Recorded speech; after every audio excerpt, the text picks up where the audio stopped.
Ladies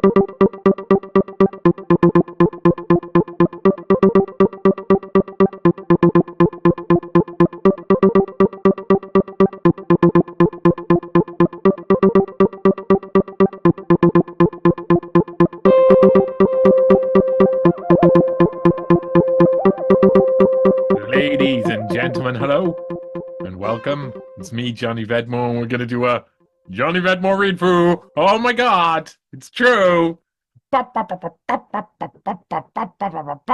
This week it's going to be Bill Gates, the genetics of Bill Gates. Very clever little article, very clever little article. The genetics of Bill Gates: treason, decapitation, exile, slavery, and hiding links to Israel. Gates.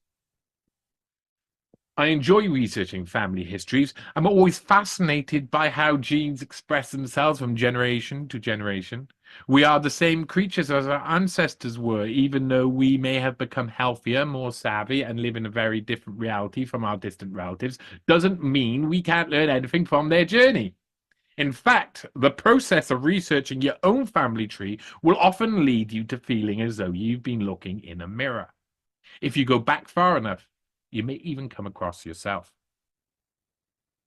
On this occasion, I was motivated by the many people who were researching Bill Gates, also known as William H. Gates III. Preliminary investigations led me to the conclusion that no one had gone further back than 1806, but this wasn't really the case. In reality, the family history was everywhere, but it was fractured and disconnected. It soon became apparent that many researchers had missed some big connections, and that others seemed to be purposely leading people in the wrong direction. But the story of Bill Gates' genetic journey is full of both necessary misdirection and peculiar happenstance. It is a tale of kings and knights, treason and slaughter, exodus and colonialism, slavery and war, and one massive family. Yeah, overpopulating the world. Bill Gates. Who would expect that Mr. Overpopulation is overpopulating the world? So, the genetic history of Bill Gates.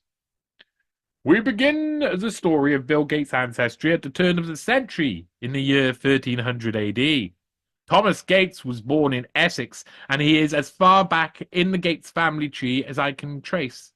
Thomas would also name his son Thomas, who was born in High Easter, Essex in 1325, but he would barely get a chance to know his heir. Thomas Gates Sr. died 2 years after the birth of his son in 1327. It was the same year in which a newly crowned King Edward III would lose against the Scottish in the Battle of Stanhope. There is little evidence of what did end the life of Thomas Gates, but these were turbulent times in English history, so there are many ways in which a 27-year-old could meet their doom. The 1300s is not the most fruitful time for public records, but we can gather that the young Thomas Gates fathered the first recorded William Gates of the Gates family, William F. Gates, born around 1375. As we enter the 1400s, we discover that the Gates family is from fine stock. Around 1401, William F. Gates welcomed his son Geoffrey Gates into the world. Eventually, he would become Sir Geoffrey Gates and serve as a courtier to in the second reign of Edward IV. Things were obviously getting better for the Gates dynasty before it was about to get unimaginably worse. Sir Geoffrey Gates' son, another William Gates, would only live until the age of 35, born around 1450 and dying on the 16th of October 1485, just a few years after the birth of his son, who would also eventually be titled Sir Geoffrey Gates. Sir Geoffrey Gates I was born about 1481 and married Elizabeth Clopton in Kentwell in 1500. This era is very well documented in comparison to the previous centuries. Sir Geoffrey Gates I would have 8 children, most notably Sir John Gates MP, Sir Henry Gates MP, and Sir Geoffrey Gates II. We'll be following the line of Sir Geoffrey Gates II to meet up with the billionaire creator of Microsoft. But to understand why he and his brother were eventually executed, we should look at the more well-documented story of his brother, Sir John Gates.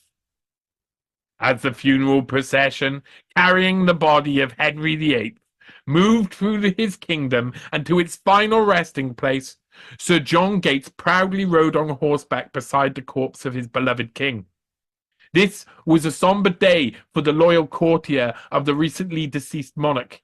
He had made his fortune thanks to some shrewd dealings, but mainly with the help of the chubby ruler. When King Henry ordered the dissolution of the monasteries, Sir John Gates managed to take control of many former church buildings all across Essex, including the famous Beeley Abbey. Now, in January 1547, came the short 6-year reign of Henry VIII's son, who was crowned King Edward VI. When Edward VI came to the throne, he was only 9 years old, so his courtiers were extremely influential. Sir John Gates and his brother, Sir Henry Gates, and Sir Geoffrey Gates II had the young king's ear. They were 3 of the most powerful men in the realm, but when the young king became sick at 15 years of age, then came the realization to all these men, that his Catholic sister, Mary Tudor, was next in line to the throne. There was a plot devised by the king himself and his closest advisors to place his cousin, Lady Jane Grey, on the throne at his death. However, when he died, the plot fell apart and Mary Tudor was made Queen of England. I always say Jane Seymour. I can't help it. I always say Jane Seymour because I have to get in my head. Lady Jane Grey. Of course it's Lady Jane Grey. Can't remember that. Lady Jane Grey. Everybody remember that for me. Remind me if I say it sometime. Over 2 decades before the reign of Mary, Geoffrey Gates III had been born in 1530, and he is recorded as marrying Joan Wentworth, who was the granddaughter of Sir Henry Wentworth. Joan and Geoffrey married in 1550, and Peter Gates was soon born shortly after. Then came the reign of Bloody Queen Mary, and the Gates family were some of the first to suffer the consequences. Mary became infamous for her savage executions, and one of her first set of victims were those who had taken part in the plot to keep her from the throne. Sir John Gates, Sir Geoffrey Gates II, and his wife Deol Gates, née Pascal, were executed on the 22nd of August, 1553, in front of a small crowd. This is that's the day after Mary Tudor, Bloody Queen Mary, took the throne. Her first thing that she did was see Sir John Gates, Sir Geoffrey Gates, Deol Gates, and a few others get executed. Over the following centuries, people would say the headless ghost of Sir John Gates could be seen roaming Beeley Abbey on the anniversary of his death. "Sir John," saith the Duke, "God have mercy upon us, for this day shall end both our lives. And I pray you forgive me whatsoever I have offended, and I forgive you with all my heart, although you and your counsel was a great occasion hereof." "Well, my lord," saith Sir John Gates, "I forgive you as I would be forgiven, and yet you and your authority was the only original cause of altogether. But the Lord pardon you, and I pray you forgive me." So either making obeisance to each other, the Duke proceeded towards the scaffold. That's an actual quote there from the time. Sir Geoffrey Gates II and his wife Deol had at least 4 sons who were swiftly hidden and had been named John Gates, Geoffrey Gates III, Henry Gates, and Anthony Gates. As you can imagine, the Gates family members, who were located mainly across Essex, were shaken to the core by gruesome public death of the most high-ranking members of the family, The records suggest that some members of the family went straight into hiding at this point, and it is here where things become a little sketchy. Many researchers who have been following these ancestral trees seem to make a very simple error. They don't view the evidence in context of the events of the time, and this makes anomalies harder to recognize. Mary I had been left vast estates in East Anglia by her father, which were previously confiscated from the Duke of Norfolk, Thomas Howard, by Henry VIII. She spent the years leading up to her rule living close to Malden on the Essex coast. Her location put her just a couple of miles away from Beeley Abbey, one of the many church properties gained by Sir John Gates from Henry VIII's separation from Rome and the Catholic Church. These wealthy knights of the realm were part of the court that had denounced Mary Tudor's right of succession and almost destroyed Catholicism in England. I mean, if you want to pick a fight, you want to pick a fight with bloody Queen Mary about Catholicism. Wow, Catholicism, wow. I've been quoted before. You don't want to do that? I don't think it'll end well for you. Oh, well. Peter Gates, who had been born around January 1548, was the penultimate generation of Gates to be born in High Easter in Essex, a place that had been home to many generations of the Gates family beforehand. Their new base would become Coney Weston in Suffolk, about 40 miles north of their original homestead, and there is evidence to suggest that they changed their name for a short period after the massacre of 1553. One of Peter Gates' sons from the final generation of Gates family to reside in High Easter was Eustace Gates, who was born in about 1569. Eustace didn't go by the name Gates for all of his life. He also called himself Eustace Jacks and Eustace Yates. And as you see in the spelling, if you're listening to this, Jaquues or Jayuettees. So like Gates, but Yates. The latter is even written on his gravestone, and Eustace also referred to his sons with the same surname in public documentation, such as his last will and testaments from the 15th of March, 1626. Eustace Jacks of Coney Weston, labourer, named Rose Jacks, my wife, Rose Jacks, Ellis Jacks, Mary Jacks the elder, and Mary Jacks the younger, my 4 daughters. William Jacks, Thomas Jacks, Stephen Jacks, and Simon Jacks, my 4 sons. My brother-in-law, William Wright of Great Ellingham, in the county of North Yeoman. All of his children soon returned to using the Gates name, but there was still obviously the troubling psychological scars of the recent political and religious persecution. Mary I was only on the throne from 1553 until 1558, when Elizabeth I began her reign. But by that time, the Protestant Gates family no longer felt safe in England. In fact, they moved as far away as possible very soon after. Migration to America. One of Eustace's sons, Stephen Gates I, who was born in Coney Weston sometime just before the 26th of December 1597, took his family on an epic voyage to the New World. He was part of the Great Puritan Migration that began to colonize foreign land on behalf of Queen Elizabeth I. He migrated on a ship called the Diligent in 1638 and arrived in Boston on the 10th of August of that same year. The colony of Massachusetts had only been founded in 1628, so the early colonists were entering a rough and rugged way of life that was fraught with new dangers, but it was written that there were more than just a couple of problems back home in Britain. The Gates blood was of tropical nature. Daughter Mary boldly contradicted the minister in public. Stephen quarrelled with neighbours. The Whitcombes, who was deprived of a constable's staff and left Lancaster, son, trying unsuccessfully to break his will. A hard one to read, but that's how it's actually written in the book. That book is actually about Stephen Gates's journey. The Gates family at first settled in Cambridge, Massachusetts, where Stephen Gates I eventually died on the 29th of September 1662.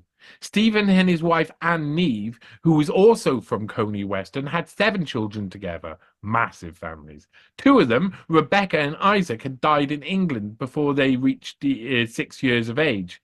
The others were Mary, Adele, Elizabeth, Stephen, Thomas, and Simon. We're going to follow Thomas Gates, who was born sometime before the 3rd of May, 1646. Thomas was born in Cambridge, Massachusetts, and eventually married Elizabeth Susan Freeman in her hometown of Sudbury, Massachusetts, on the 6th of July, 1670. Elizabeth and Thomas kept to the Gates tradition of enormous family units. They had 11 children between 1671 and 1693, 7 girls and 4 boys. One of those boys was called Caleb Gates and was born around 1693. Caleb Gates married Mary Forbes on the 6th of June, 1716, and they eventually moved to another of the 13 British colonies, Connecticut. They also had a very large family. 10 children were registered to Caleb and Mary Gates in Preston City, New London. In this case, the 10 children were Thomas, Joshua, Jesse, Sarah, Jonathan, Eunice, Nathan, Mary, Caleb, and the youngest was Simon Gates.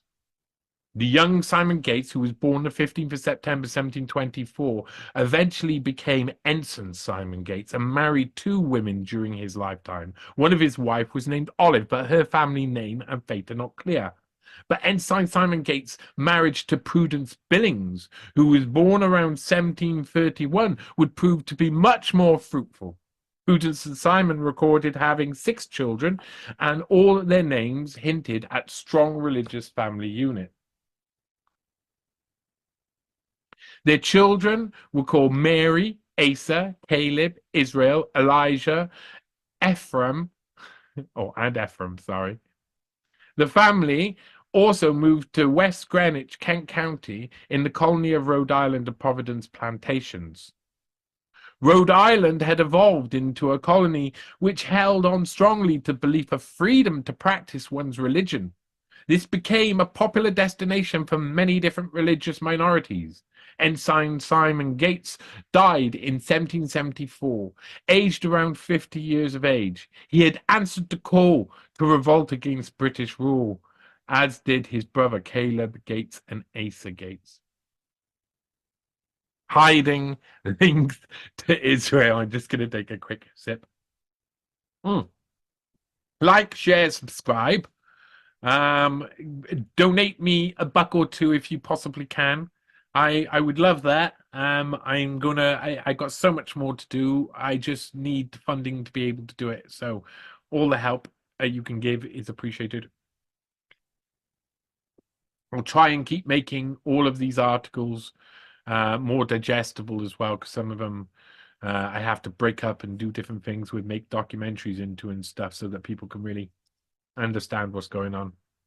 Hiding links to Israel. This is classic. As we approach the more modern Gates family history, we should ask the obvious question: why do the vast majority of the sources currently claim that Bill Gates' ancestry is only traceable as far as Joseph Stanton Gates in 1806? Joseph Stanton Gates' father is fully traceable. So why would professionals ignore Joseph's links to Israel? Israel Gates was supposedly born in 1764 in the colony of Rhode Island and Providence Plantations. He had 3 children with his wife, Ruth Eunice Gates, and that is a relatively small family for the Gates genetics. Their first child's name is Asa Gates. The second, they named Thomas Jefferson Gates, and the final child is Joseph Stanton Gates. The first piece of awkward information, here we go. So, not only were they despots who tried to overthrow the ruling government and were influential on the king's life and a lot more, but listen to this. The first piece of awkward information you can learn about this section of the family is that Ruth Eunice Gates doesn't have a different maiden name. In fact, Ruth and Israel are related to each other. And she already come from the same family line as Israel. Her great-grandfather was Stephen Gates II, son of the original Stephen Gates I, who migrated to the first of the 13 colonies over a century before. This sort of incest was completely normalized in those days, so officially there's nothing to see here.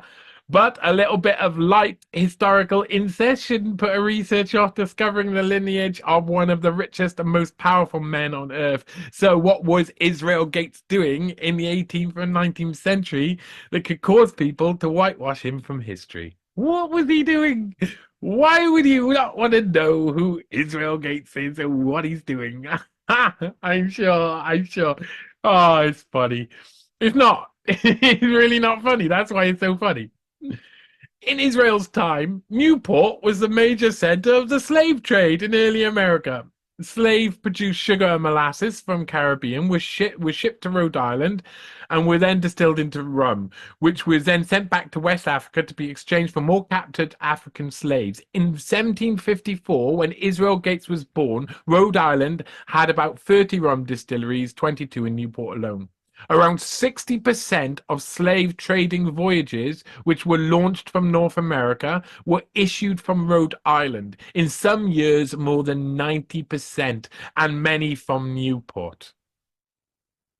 Almost half the men, women, and children were trafficked illegally, often breaking the 1787 state law prohibiting residents of the state from trading in slaves. Rhode Island was one of the main hubs of the global slave trade, and in Israel's lifetime, this would become an illegal activity. Joseph Stanton Gates was also referred to as Joseph L. Gates and was born in around 1806. He married Martha P. Scatterly on the 5th of January, 1863 in Delmar, Tioga, Pennsylvania. Martha Scatterly, born the 10th of May, 1823, was 40 years old when she married. But according to the birth certificate of their only child, William H. Gates, the couple had William on the 22nd of January, 1860, 3 years before they tied the knot. This is probably due to the country being on the cusp of the American Civil War, which began in 1861. Joseph Stanton Gates stayed living near the east coast of America and would be the first Gates to move to Seattle in Washington state. Oh, he would not stay on the east coast, and he moved to Seattle. He went on to father Florence Martha Gates, William Henry Gates Sr., and Pearl Ann Gates. William Henry Gates Sr., who would also call his son William H. Gates, is the grandfather of Bill Gates. There you go. There you go. The line. The Gates family went viral. I'm not going to explain to you the life and times of Bill Gates' immediate family. I will leave you to do your own research if you wish to know more. Instead, I wanted to discover what led us to this man who we call Bill Gates. This is a man who talks about the dangers of overpopulation, but it's clear that the Gates genetics spread in a very similar manner to a virus. One generation of the Gates family often had up to 11 children per household. 11. When I have followed other branches of their family tree, I've discovered equally powerful and wealthy members of the extended family. It appears as though Bill Gates is related to George W. Bush and George H.W. Bush on their mother's side, and also to Harry Truman, among many others. This very wealthy family is connected to all the other wealthy families who surround them. During my research, I came across tons of errors, misinformation, and missing links. Many of the dates had to be rechecked and verified over and over because before the true picture emerged. The execution of Sir John Gates on the 22nd of August 1553 is well known, but the fact that Sir Geoffrey Gates and his wife D.L. Gates were executed on the same day has never been alluded to. This was partly because people have made the error with D.L. Gates' year of death. If the most powerful people in your family are beheaded by a reigning monarch, then it's quite normal to expect other members of the family would go into hiding. Researchers didn't seem to realize that the anomalies in tracing that part of the Gates family history was because of the repercussions of the reign of bloody Queen Mary. During such tumultuous times, some Protestant families held off baptisms, weddings, and other Protestant religious ceremonies. Many researchers seem to assume that the dates of a baptism is the same date of birth, but this simplistic calculation can mean that dates become muddled and you end up discounting or simply overlooking crucial information. Have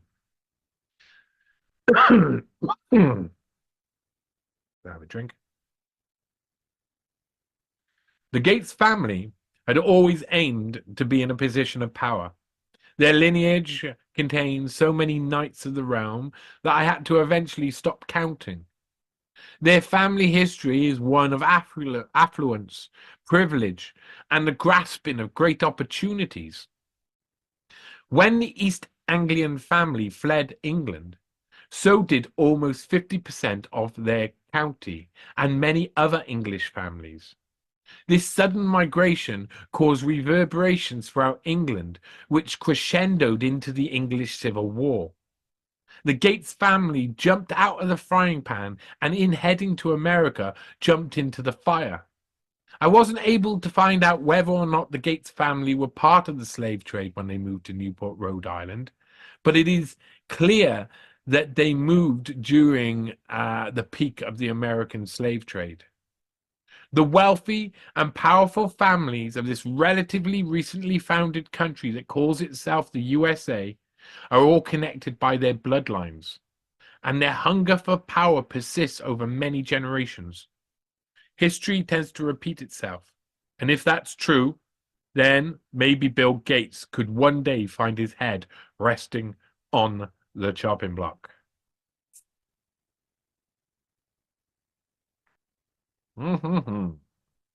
That you can share that article.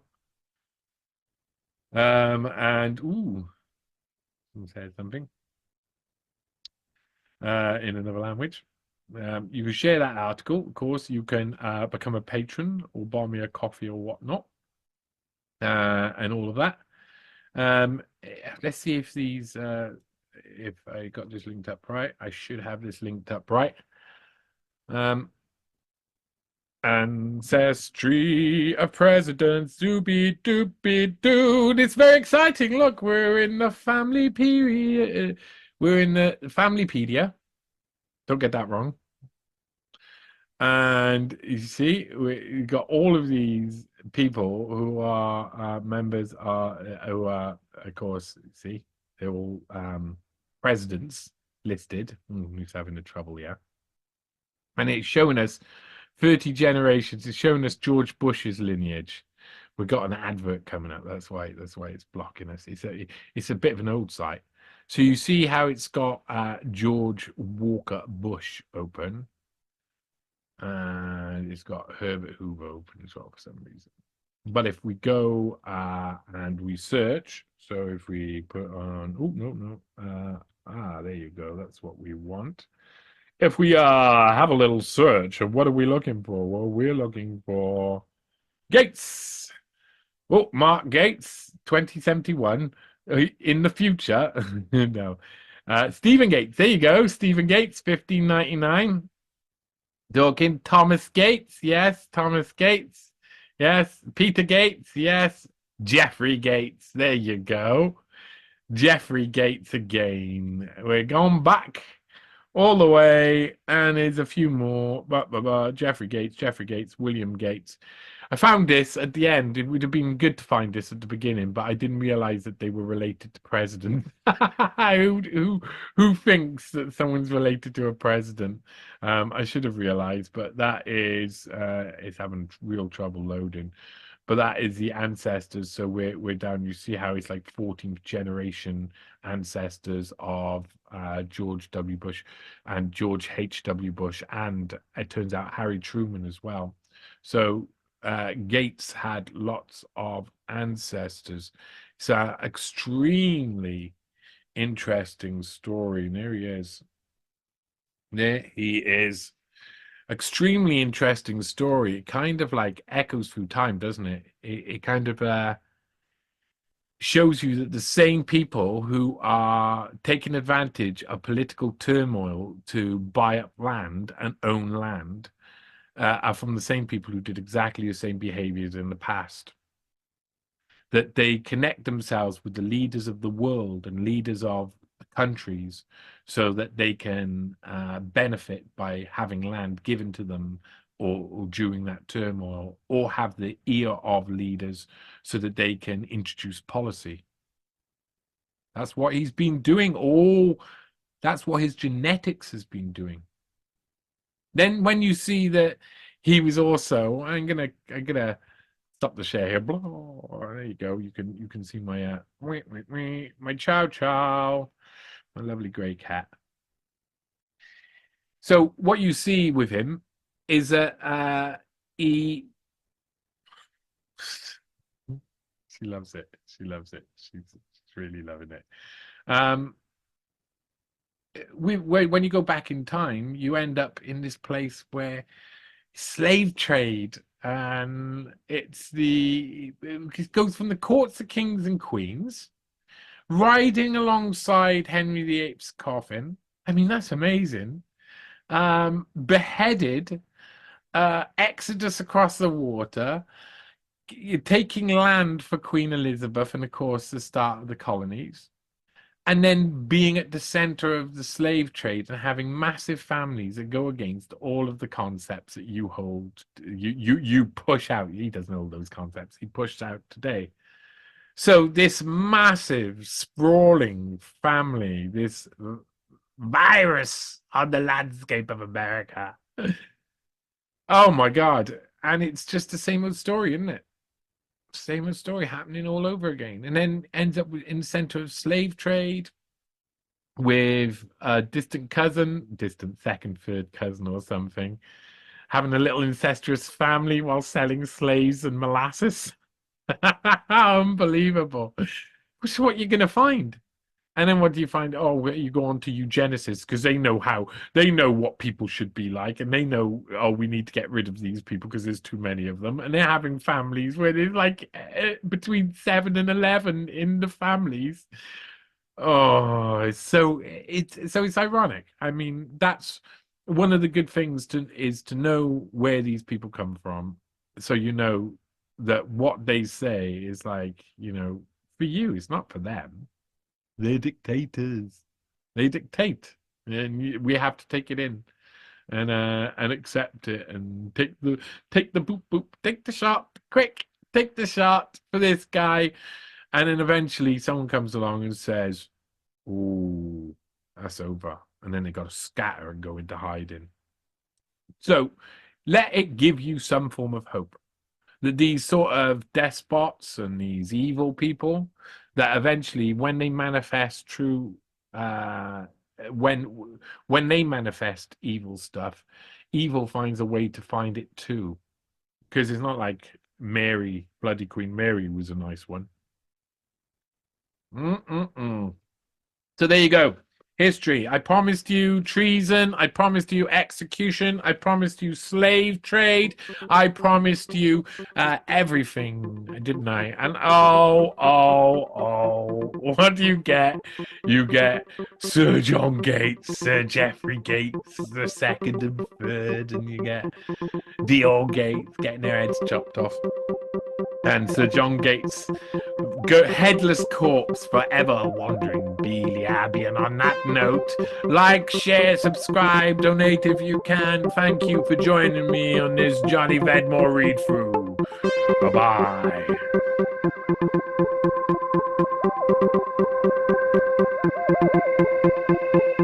Young generation institution like Prime Minister Trudeau, President of Argentina, and so on, so that we penetrate the cabinets.